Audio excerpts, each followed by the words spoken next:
बहुत समय पहले एक गांव के लोग हर साल नागपंचमी पर नागदेव की पूजा करते थे। लेकिन उसी गांव के पास एक नागदेवी रहती थी जिनका नाम था करुणा। वे नागों की रक्षक थीं, पर किसी ने कभी उनकी पूजा नहीं की। एक बार गांव में भयंकर सूखा पड़ा। कुएं सूख गए, फसलें जल गईं। लोग घबराकर देवताओं की पूजा करने लगे, लेकिन पानी नहीं बरसा। तभी एक बच्ची ने सपने में एक दिव्य स्त्री को देखा, सांप का मणिधारी रूप, माथे पर चंद्रमा का चिन्ह और आंखों में समुद्र जैसी गहराई। वो बोली, मैं नागदेवी करुणा हूं। लोग मेरे अस्तित्व को भूल गए हैं। अगर तुम मेरे लिए दूध और एक लाल फूल अर्पित करोगी तो मैं जलधारा प्रवाहित कर दूंगी। बच्ची ने सुबह वही किया। आश्चर्य! जिस स्थान पर दूध और फूल रखे थे वहीं से जलधारा फूट निकली और पूरा गांव हरियाली से भर गया। उस दिन से गांव वाले हर साल नागदेवी करुणा की भी पूजा करने लगे।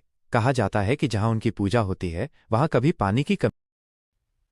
अगर आपको ये वीडियो अच्छी लगी हो तो लाइक, शेयर और सब्सक्राइब करना मत भूलना मेरे प्यारे दोस्तों।